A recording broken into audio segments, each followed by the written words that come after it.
नमस्कार। आज की इस खास चर्चा में सबका स्वागत है। लेकिन अमेरिका में दरें घटने की उम्मीद से यहाँ भारतीय बाजार में इतना उत्साह क्यों?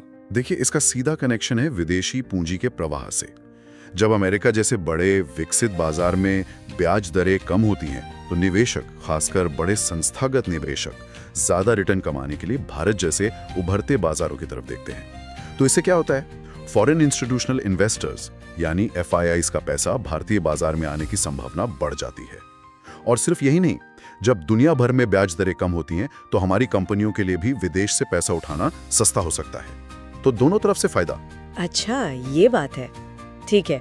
तीसरा पॉइंट जो सामने आया वो था कि दुनिया भर के बाजारों में ही तेजी का माहौल था। हाँ, ग्लोबल रैली जिसे कहते हैं। सिर्फ भारत में नहीं, एशिया के दूसरे बाजार भी हरे निशान में थे, जैसे दक्षिण कोरिया का कॉस्पी, जापान का निक्केई, हांगकांग का हैंग सेंग।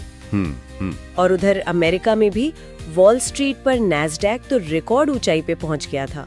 ये दिखाता है कि ग्लोबल मार्केट कितने जुड़े हुए हैं आजकल। एक बड़े बाजार में तेजी आती है ना, तो उसका असर, उसका सेंटिमेंट दूसरे बाजारों में भी फैलता है। इसे आप सेंटिमेंट स्पिलओवर कह सकते हैं।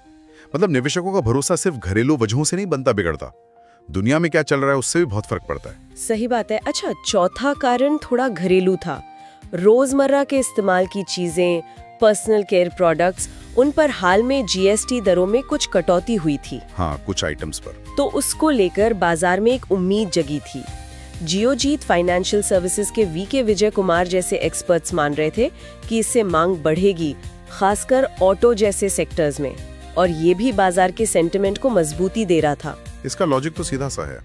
टैक्स कम होगा तो चीजें थोड़ी सस्ती हो सकती हैं, इससे आम लोगों की खरीदने की ताकत बढ़ती है, मांग बढ़ेगी तो कंपनियों की बिक्री सुधरेगी, मुनाफा बढ़ेगा, और यही उम्मीद शेयर बाजार को अच्छी लगती है। बिल्कुल। और एक पांचवा फैक्टर भी था, रुपया। रुपए में थोड़ी मजबूती आई थी। अच्छा, कितना? डॉलर के मुकाबले रुपया करीब 14 पैसे मजबूत होकर 87.95 पर पहुंच गया था। हालांकि थोड़ी चिंताएं भी थीं, वो अमेरिकी टैरिफ वगैरह को लेके। हाँ, देखिए, रुपए और बाजार का रिश्ता थोड़ा पेचीदा है। रुपया मजबूत होता है तो विदेशी निवेशकों को अच्छा लगता है। क्यों? क्योंकि उनके निवेश पर डॉलर में रिटर्न बढ़ जाता है। लेकिन दूसरी तरफ जो कंपनियां एक्सपोर्ट करती हैं, जैसे IT या फार्मा कंपनियां, उनके लिए मजबूत रुपया थोड़ा चिंता का विषय हो सकता है, क्योंकि उनकी डॉलर वाली कमाई रुपए में बदलने पर कम हो जाती है। तो इसका असर मिला जुला रहता है।